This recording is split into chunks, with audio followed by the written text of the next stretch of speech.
Selamat sore, Bang Yulhasni.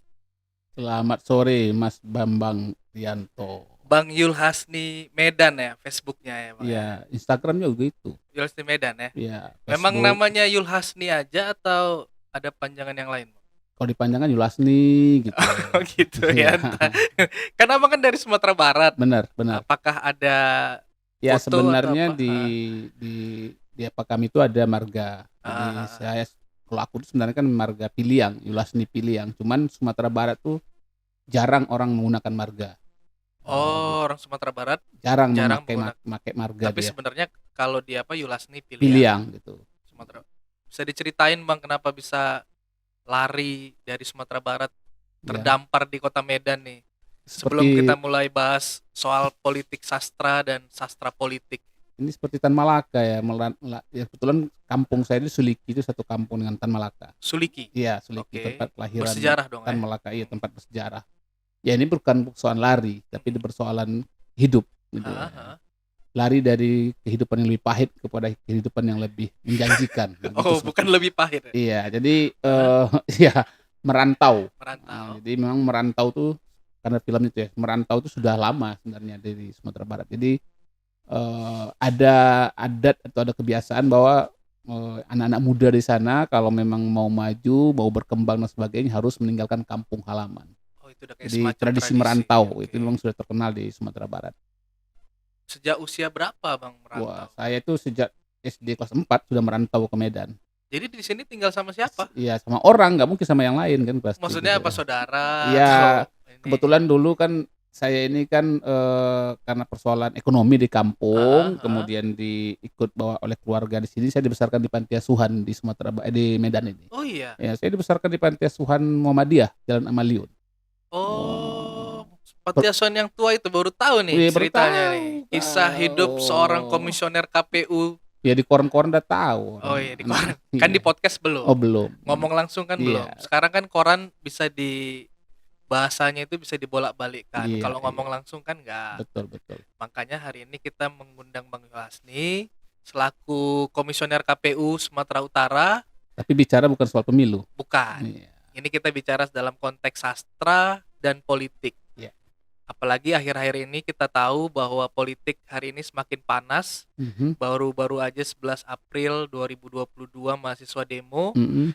Tapi sayangnya nggak ada yang menggunakan kesenian sebagai sebuah wadah ekspresi untuk menyampaikan pendapat. Apa menurut Bang Yulasni ini?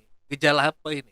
Ya sebenarnya kan kalau kita lihat, sastra, politik itu 2 hal yang berbeda, ya kan. Mhm, Ada apakah, politik sastra atau sastra politik. mhm. Kalau politik sastra itu kan perkembangan genre-genre sastra itu kan politik sastra itu. Yang di angkatan ini politiknya seperti apa, di Heeh. angkatan Sutardi politiknya seperti apa, di angkatan Chairil Anwar politik sastranya seperti apa. Heeh, heeh. Itu politik sastra. Tapi Oke. kalau sastra politik itu memang perkembangan-perkembangan dinamika masyarakat diambil oleh sastra kemudian dibentuk dalam bentuk karya sastra.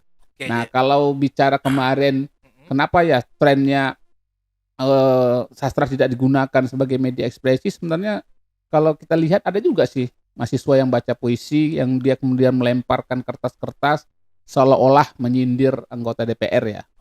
Ada saya lihat Oh, di TikTok sih gitu. TikTok ya ada ya. Jadi Mas Bempeng aktif di TikTok juga biar tahu Iya, saya memang perkembangan. gak aktif Oh TikTok, gitu memang ya. betul Tolong betul. nanti di-follow TikTok saya ya. Apa itu? Apa Iya, itu? Apa Yulasni itu? Medan juga tetap. Yulasni Medan. Jadi di Iya, mana-mana ya media sosialnya Yulasni tetap Medan. tetap, Ada iya. YouTube namanya Yulasni Medan. Iya, betul. Oke, kalau tadi Abang bilang bahwa sastra dan politik merupakan sesuatu hal yang berbeda, Mhm, tapi kan dalam perkembangannya ya kita tahu sastra merekam banyak kehidupan kan. betul. Mhm, Dari mulai ekonomi, sosial, termasuk juga soal politik. mhm. Dulu ya kan aku tahu Bang Yulasni bahkan bikin puisi Iya, yang untuk menyindir alma maternya mhm. satu bait aja itu kan. Iya. Apa itu? Coba bisa Ya itu diceritain nggak itu? gampang diingat dan jadi ya sajak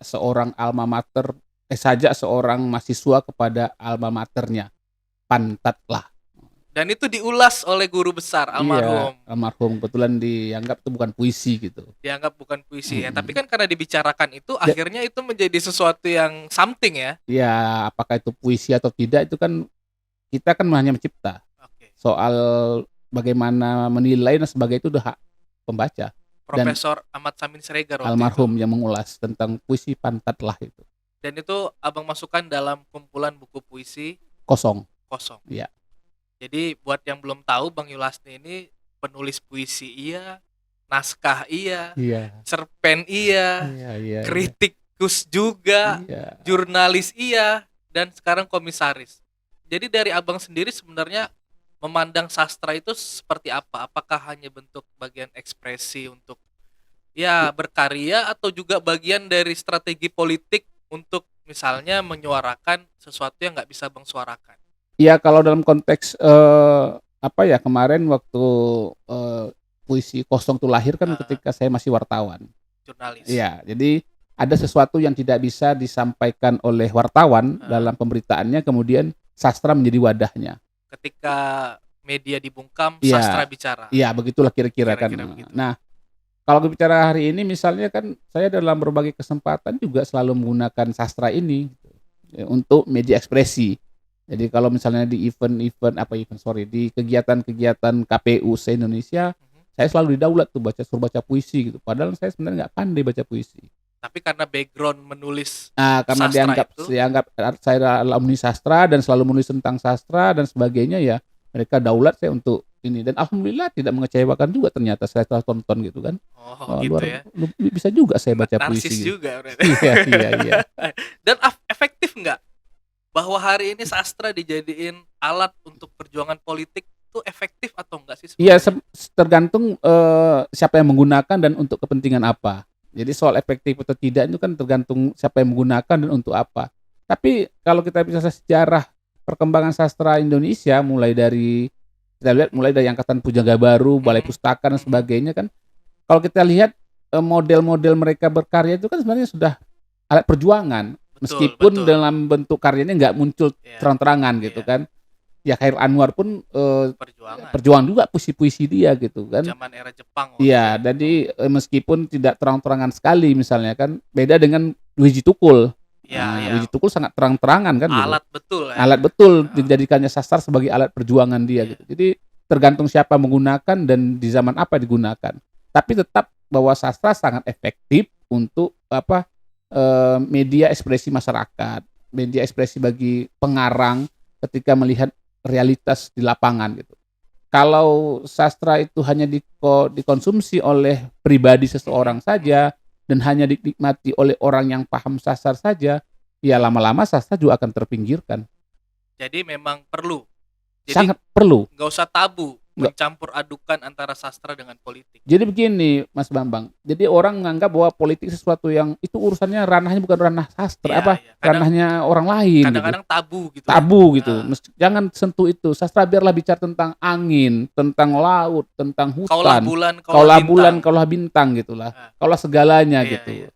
Ya kan itu tren-tren itu. Jadi ketika tahun 84 Ariel Heryanto dan Ari Budiman meluncurkan sastra kontekstual, itu orang heboh gitu. Ini apa?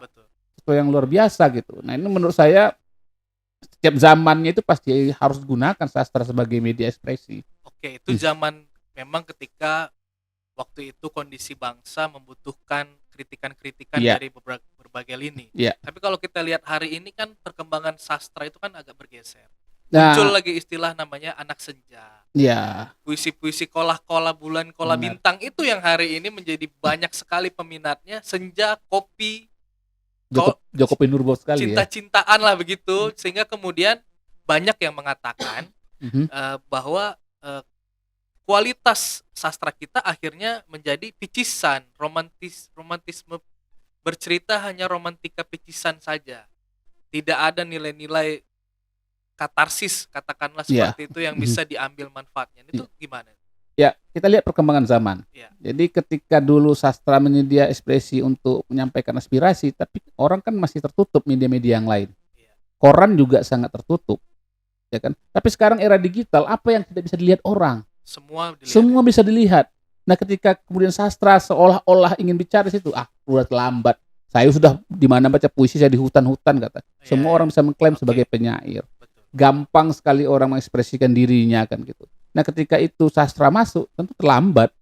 Mungkin tren itulah kemudian kenapa anak-anak muda sudahlah untuk mengekspresikan, untuk protes sudah ada media sosial dan sebagainya, ya kan, saya ngambil media yang lain sajalah mungkin gitu, atau tadi kembali ke puisi-puisi yang romantis, dan itu juga tren ternyata disukai oleh anak-anak muda juga gitu.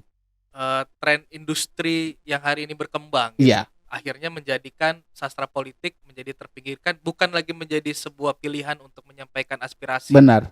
Jadi sebenarnya kalau kita mau bilang bahwa sastra politik sudah tutup tuh ya nggak pas juga. Tapi saya pikir ini udah gejala.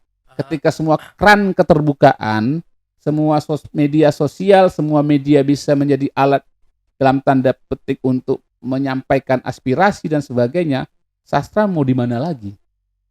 Tentu tidak terlalu kita bilang ya, kalau udahlah nggak usah bicara tentang politik lagi sastra gitu. Tapi mari bicara tentang yang seperti Mas Bambang bilang tadi, senja, kopi dan sebagainya yang langsung bersentuhan dengan personal seseorang gitu. Kehidupan generasi milenial saat ini. Iya, yang tren memang ngopi dan sebagainya. Atau jangan-jangan karena memang generasi milenial kita ini sudah tidak aware lagi terhadap perkembangan politik kita, sudah nggak peduli lagi dengan kondisi bangsa ini, sehingga kemudian ya udahlah itu bukan urusan aku, akhirnya aku kalaupun berpuisi ya udah soal cinta-cintaan aja.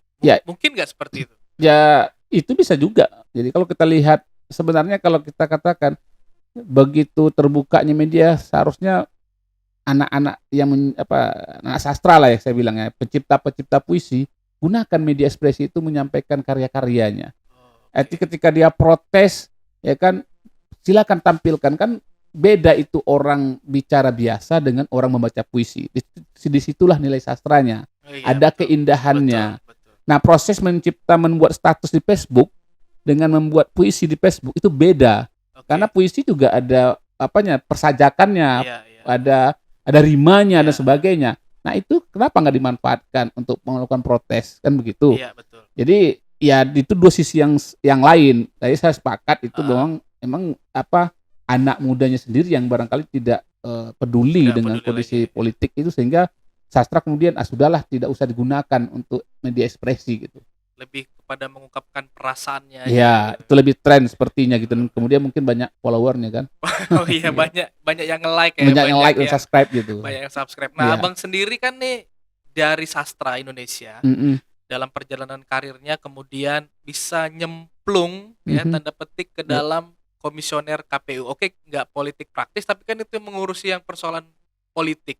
Ya, memang ada pertanyaan orang, apa hubungannya dengan sastra, dengan penyelenggara pemilu? Betul. Mereka lupa gitu bahwa saya ini alumni sastra tapi bekerja sebagai wartawan. Jurnalis. Nah, itu yang harus dilihat. Jadi fungsi wartawan kan banyak, sebagai alat kontrol, kemudian meluruskan yang bengkok. Nah, saya ketika masuk menjadi anggota KPU, kita berharap hal-hal yang bengkok dalam proses penyelenggaraan pemilu kita luruskan gitu.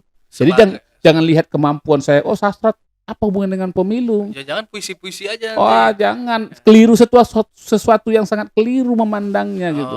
Tapi lihat latar belakang saya. Saya kan memang jurnalis. 10 tahun jadi wartawan. 10 tahun. Dan bukan wartawan dari bawah ya, sampai menduduki jabatan level Pemret bahkan. Ya, artinya kan ya proses itu yang justru membentuk saya, kan. Apalagi bergabung dengan rekan-rekan yang dalam tanda petik wartawannya agak sedikit kritis, ya saya pikir ketika masuk menjadi anggota KPU pun pilihannya kan juga kita harus kritis terhadap sesuatu gitu. Jadi jangan lihat latar belakang saya sastra gitu. Iya, tapi ini sering dipertanyakan orang Bang ya? Iya, sering gitu. Makanya ini mau Abang jelasin juga. Iya, meluruskan gitu.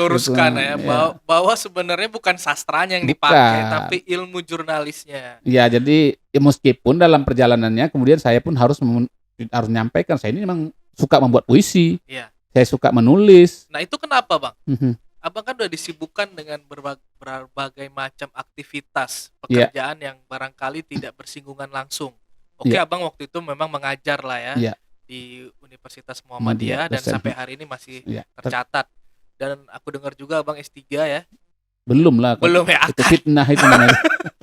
Mana tahu ya kan. Rupanya belum S2 ya. Masih selesai S2. Masih mau mungkin nanti akan lanjut doakan S3. Doakan. Kan nggak ada tuh hubungannya. Tapi kenapa Abang terus terpanggil untuk memenuhi hasrat kesusastraan Abang? Ya ini saya nggak tahu lah nih karena sudah SMA ya. Saya SMA itu kan suka menulis.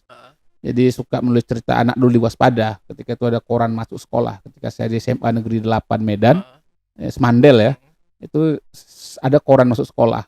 Ya saya kemudian menulis dan itu kemudian ketika masuk ke Fakultas Sastra pun ada media juga disiapkan sini, majalah dinding.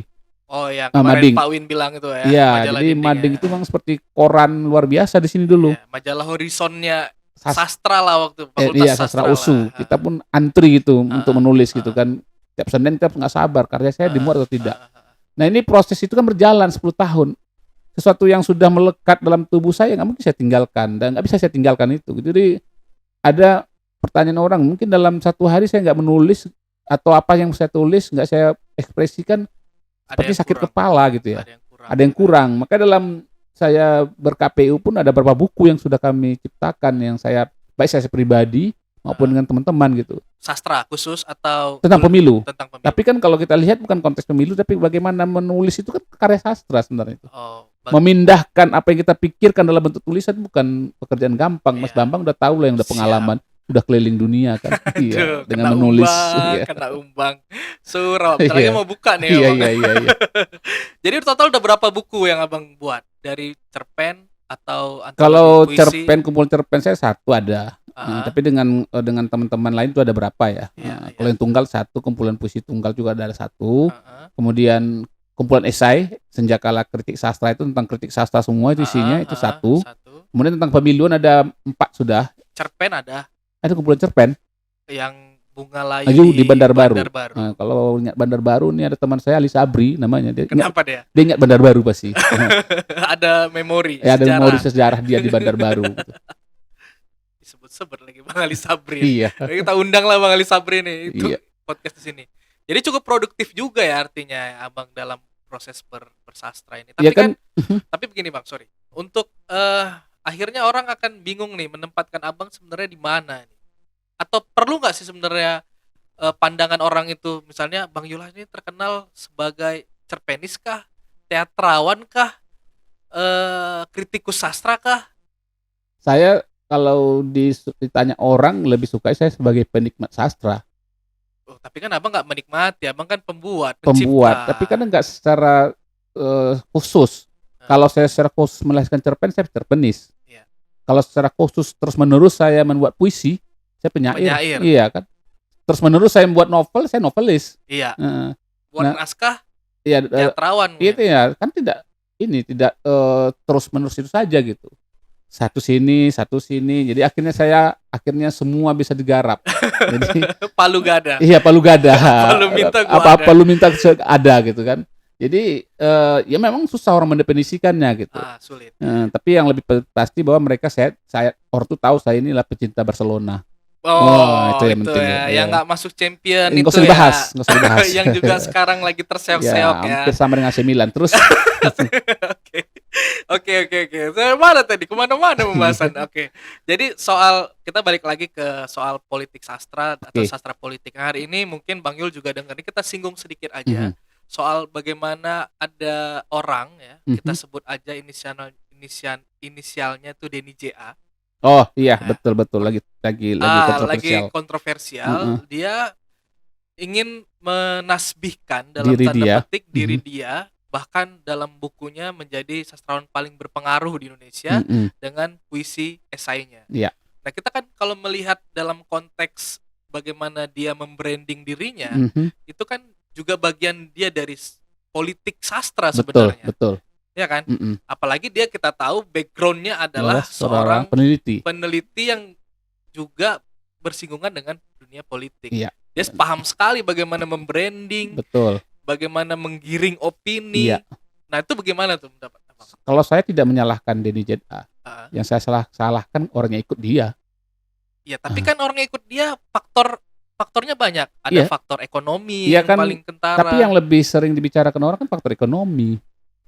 Ya ini yang sering muncul ke publik bahwa karena faktor ekonomi makanya orang kemudian ikut barisan Denny J.A. misalnya kan. Bagi orang yang mengatakan tidak setuju dengan konsep-konsep Denny J.A. ya mereka nggak mau bergabung gitu. Denny J.A. lain lagi. JA iya. Saya bilang tadi apa? ZA. Oh, JA. Jangan abang ganti-ganti, marah dia nanti. Oh gitu ya. Apalagi Denny Siregar sebut-sebut dia kan. Iya, Denny Siregar. Jadi menurut abang setuju nggak sih dengan konsep-konsep seperti itu? Ya, Denny JA itu kan kita lihat apa ya, kasus besarnya. Tapi yang kecil-kecil itu kan ada yang mendaku dirinya, bikin 2-3 puisi lalu kemudian. Nah begini, disitulah fungsi sebenarnya ahli sastra. Disitulah sebenarnya fungsi kritikus sastra. Disitulah fungsi sebenarnya kampus. Jadi pertanyaan kita, di mana sekarang kampus berada? Khususnya kampus? Ya, saya nggak sebut FIB. Oh, sudah disebut ya. Oh iya, tersebut. Ya, di mana sebenarnya gitu? Mana kritikus sastra dari USU? Menjadi kurator ya. Kurator, bahwa kemudian inilah setelah dia dilihat, kau layak menjadi seorang sastrawan. Ya kan, karya-karyamu bagus. Kan kita belajar sastra, belajar teori. Yang teori kemudian diaplikasikan gitu. Menilai karya sastra yang baik dan sebagainya kan ada panduannya.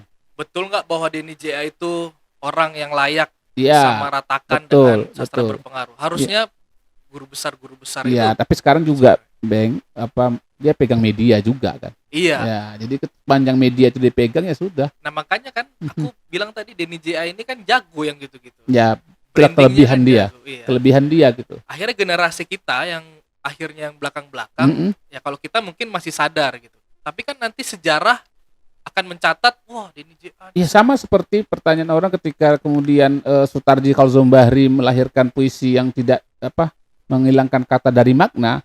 Ketika dulu kan orang dianggap dalam tanda petik gila ini. Iya, kredo puisi dia kan, baca puisi kok mabuk. Iya. Kemudian maknanya nggak jelas gitu. Walaupun dia mengatakan dalam kredonya itu adalah mengembalikan kata kepada makna, ya kan? Bahwa lebih itu pada mantra disebut gitu kan. Kan ketika dia muncul pertama sekali orang melihat aneh. Iya. Tapi perkembangan kemudian diamini orang bahwa itu ada genre sastra di angkatan 70-an oleh Sutarji Kalzombahri. Jadi di satu sisi bahwa hal-hal demikian itu juga menambah geliat dan kasaran kesastraan. Betul. Jadi kalau tidak seperti itu orang melihat sastra ini mati. Gitu-gitu aja. Harus ada yang seperti itu. Persoalan pro dan kontra itulah namanya proses. Ingat dulu kan ada pengadilan puisi. Ada. Ya, puisi menjadi tersangka. Iya.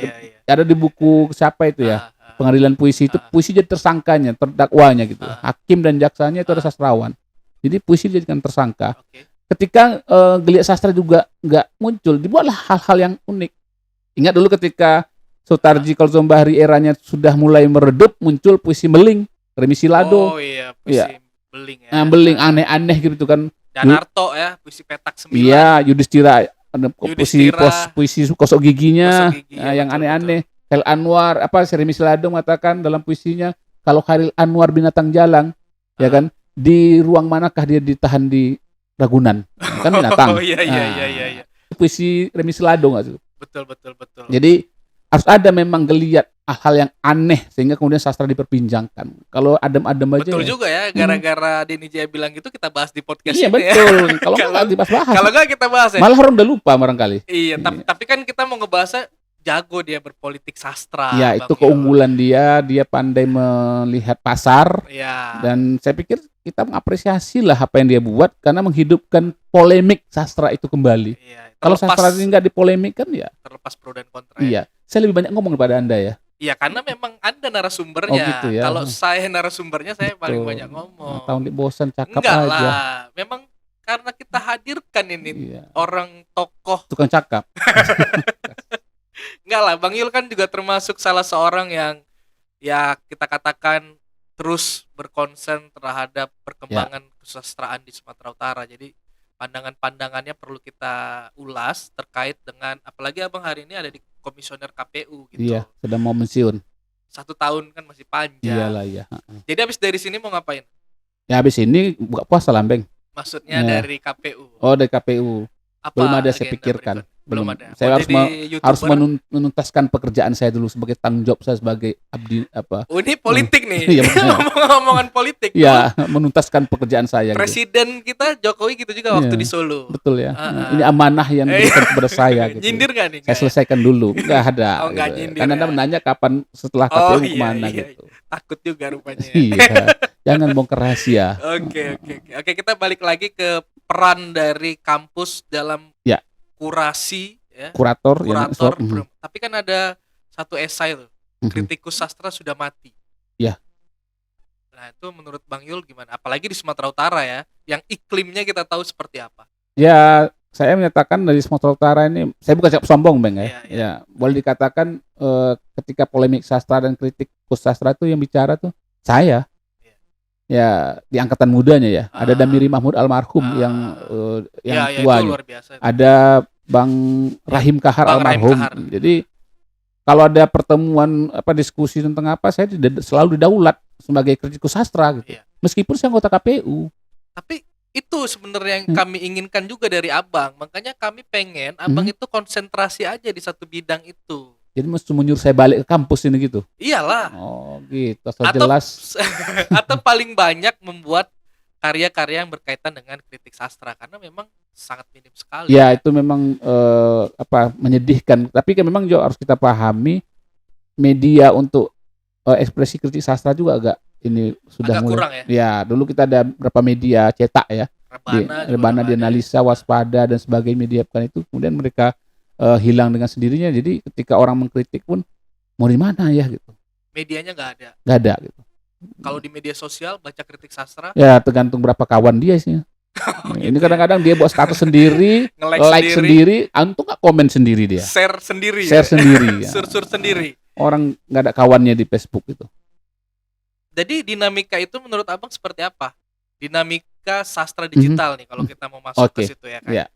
Jadi sekarang kan medianya udah tertutup nih, udah nggak ada. Ya media mainstream ya. Media mainstream kayak koran terbesar di Sumatera Utara. Ya sejak kala koran sudah. Analisa sendiri yang Rebana yang waktu itu tutup. Luar biasa tutup. Sekarang yang ada tinggal mungkin Waspada, Tribun ya. Ya. Jadi Tribun bahkan juga udah nggak ada. Waspada sekarang yang masih di Sumatera Utara. Nah itu ya mau nggak mau dong orang nulis di media sosial terlepas siapa yang baca dan siapa yang menulis kan begitu. Karena memang nggak ada lagi. Betul. Atau di mana coba? Ya sebenarnya kalau sosial media itu efektif ya. Saya pikir tinggal bagaimana memanage ya kan, apakah membuat sebuah media online yang khusus berbicara tentang sastra dan kritik sastra, ya memindahkan apa yang ada di koran dulu yang dalam konteks cetak kemudian jadi media online mungkin bisa dipikirkan gitu. Tapi Abang udah pernah buat dulu. Ya bukan saya itu. sastraindonesia.com ya. Ya itu kan teman-teman. Iya, maksudnya kan pernah berada di situ dan ya saya cuman ada berapa konsep yang tidak dijalankan. Jadi saya bilang nggak mungkin ini puisi ini nggak diganti dalam sekali seminggu. Ya itu kan saya membidangi saja di kampus UMSU, teman adik-adik sama mahasiswa itu yang mengerjakan. Fokus UMSU, kemudian ada Kespera dulu, kelompok studi Ampera ya. Mereka yang menyiapkan itu, tapi ya tidak berjalan juga. Memang kalau tidak dijiwai itu susah. Nah, jadi kalau sudah dijiwai seharusnya bisa berkembang. Itu ya. Maka saya bilang metode-metode seperti ini kan digital ya. Era-era orang sekarang menyampaikan itu melalui kanal-kanal YouTube dan sebagainya itu penting gitu. Ya kita harus akrab dan harus familiar juga dan harus mengakrabi dunia sosial media ini. Termasuk upaya yang sedang dilakukan oleh kawan Bembeng dan kawan-kawan ini luar biasa sebenarnya.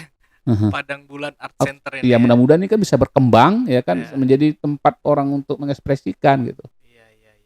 Pemikiran-pemikiran mungkin ke depan bisa dipanggil yang ahli-ahli sastra, barangkali pelaku-pelaku sastra. Kita nggak tahu sekarang apa yang dialami oleh teman-teman sastrawan di Sumatera Utara ini. Apa sih kegelisahan mereka? Jangan kan mereka kita bicarakan mereka nggak gelisah. Kemarin aku udah nyinggung sama Pak Win soal Dewan Kesenian. Ya. Sedikit aja sih betul, kita singgung. Betul. Nah, itu kan harusnya ranah dan perannya itu kan. Kadang-kadang lembaga-lembaga dalam tanda petik ya bentukan pemerintah meskipun aspirasi dari bawah itu kalau tidak dikelola dengan baik ya hanya jadi simbol saja. Jadi ya makanya selalu muncul di berbagai diskusi ya kan, ada tidak adanya Dewan Kesenian itu tetap seniman berproses. Harusnya begitu. Tapi Jadi kan iklim tidak harus tergantung kepada Dewan Kesenian kan? iya memang, tapi kan ada iklim, ada sarana prasarana, walaupun memang Nah kita terbiasa dengan begini, keterbatasan. apakah fungsi Dewan Kesenian itu untuk memfasilitasi? Kalau memang fungsinya memfasilitasi, berarti seniman ingin difasilitasi dong. Aku juga nggak ngerti apa fungsi Dewan Kesenian itu. Makanya harusnya seniman jangan merasa harus dilayani, difasilitasi. Buat aja karya, begitu karya Anda bagus, orang akan mengikuti Anda. Mau tidak mau. Mau tidak mau, suka tidak suka, suka. Jadi karyanya yang berbicara. Karyanya. Bukan karena fasilitasnya, mewah, sarana dan sebagainya nggak ada. Kami nggak bisa mentas karena gedung pertunjukannya tidak artistik dan sebagainya.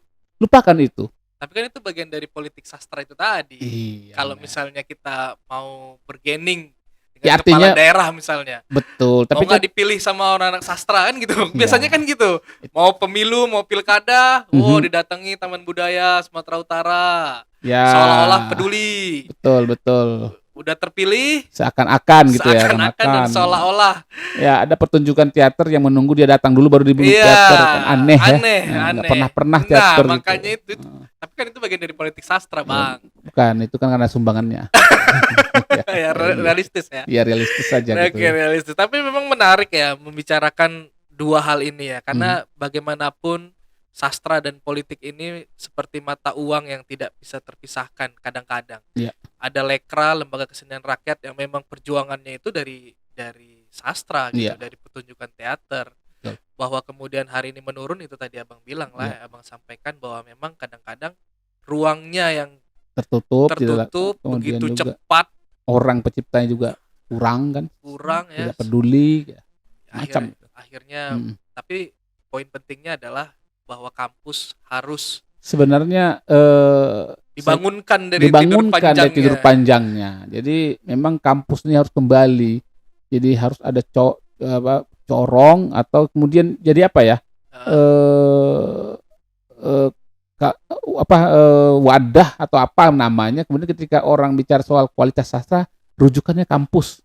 Jadi kayak HB Yasinnya. Ya, HB Yasin dulu ketika dia menjadi kritikus kan kalau sudah dicoret sedikit aja Willy Yasin, sastrawan dia. Kayak paus lah dia. Iya. Sudah dibaptis dia. Jadi sastrawan lah dia. Dan sekarang nggak ada itu ya. Tidak ada, karena memang ya orang menyatakan soal itu saya lebih berkualitas dari Anda.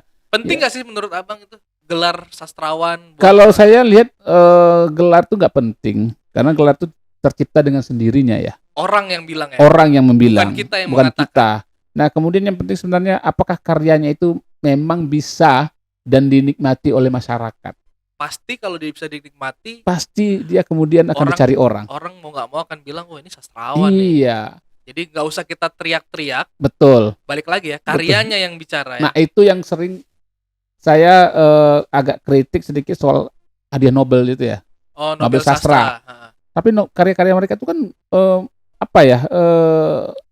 kalau dibilang diminati atau tidak barangkali hanya segelintir orang. Benar. Tapi dia melakukan perlawanan terhadap negaranya kemudian oleh pemberi Nobel itu kemudian dianggap karya sastra yang bagus.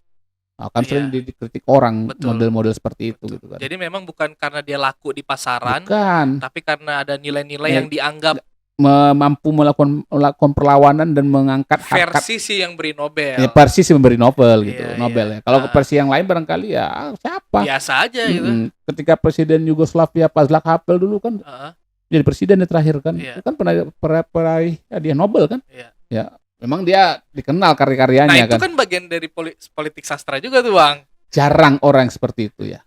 Ingat dulu bagaimana Pramudia Anantatur 2 kali dia dinominasikan sebagai peraih Nobel. Gagal. Hanya gara-gara dia dituduh komunis. Ya, itu kan berarti kan kalau kita bicara dalam konteks seperti itu ya mestinya pemberi Nobel itu nggak usah pedulikan ya. Iya, harusnya nggak fair juga. Nggak independen gitu. Masa hanya bilang dia pernah komunis dan sebagainya, kemudian dia gagal. Padahal karya-karyanya kan kadang-kadang orang susah payah yang bedakan. Kalau mereka kan yang belum baca karya-karya Pram.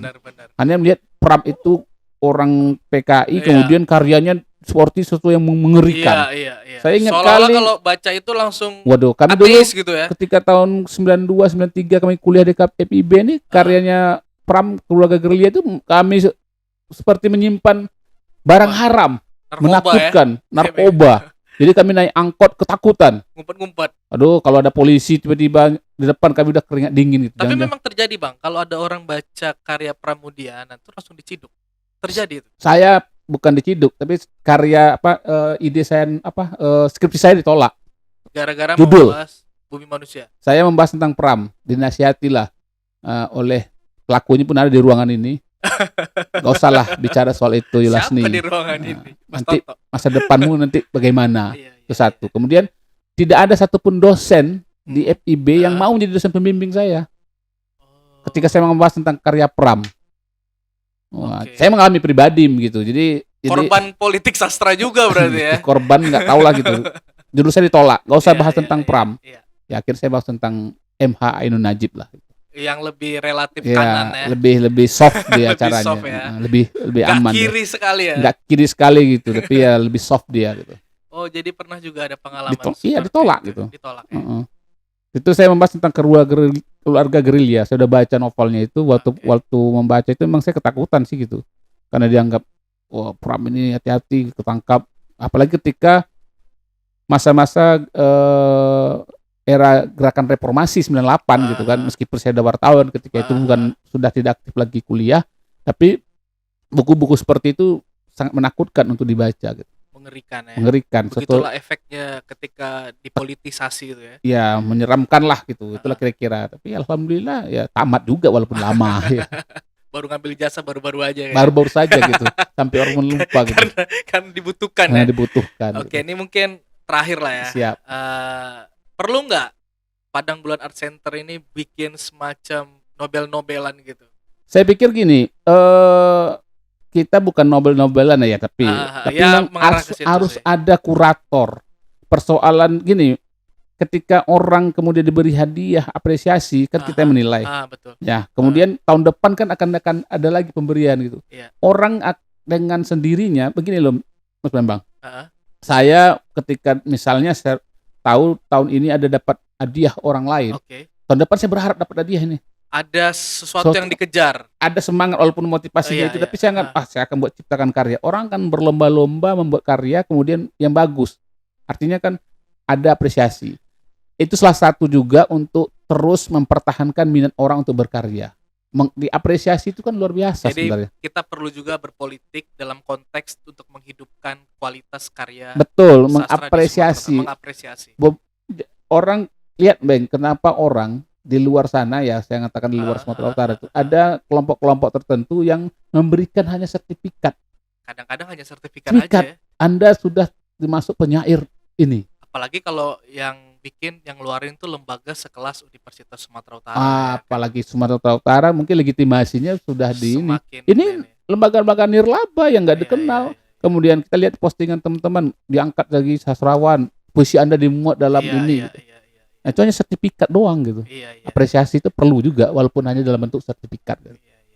Tapi tentu namanya Universitas Sumatera Utara, kita harus mengundang kurator-kurator yang mumpuni ya. Oh, jelas. Terbebas dari bias sengketa sastra lah. Sengketa sastra kiri kanan, termasuk Denny J.A. kalau memang layak ya kan. Iya, kalau dia mau bisa menjadi kurator ya nggak apa-apa gitu kan. Saud Situmorang yang berlawanan dengan Gunawan Muhammad kalau masih memungkinkan.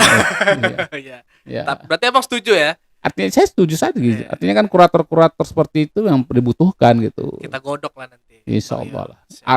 Padang Bulan Art Center nih lah cikal bakalnya. Salaman dulu. Oke. Salam sukses selalu ya. Salam sukses selalu. Terima kasih Bang. Memang di Medan ini waktu berbuka jam berapa ya? Jam 5:30. Oh, 5:30 ya. Dia 18.36. Oh, sekarang. Beda dengan daerah saya di Serdang. Iya, Patumbak Permai ya Bang ya. Patumbak Permai. Promo saja.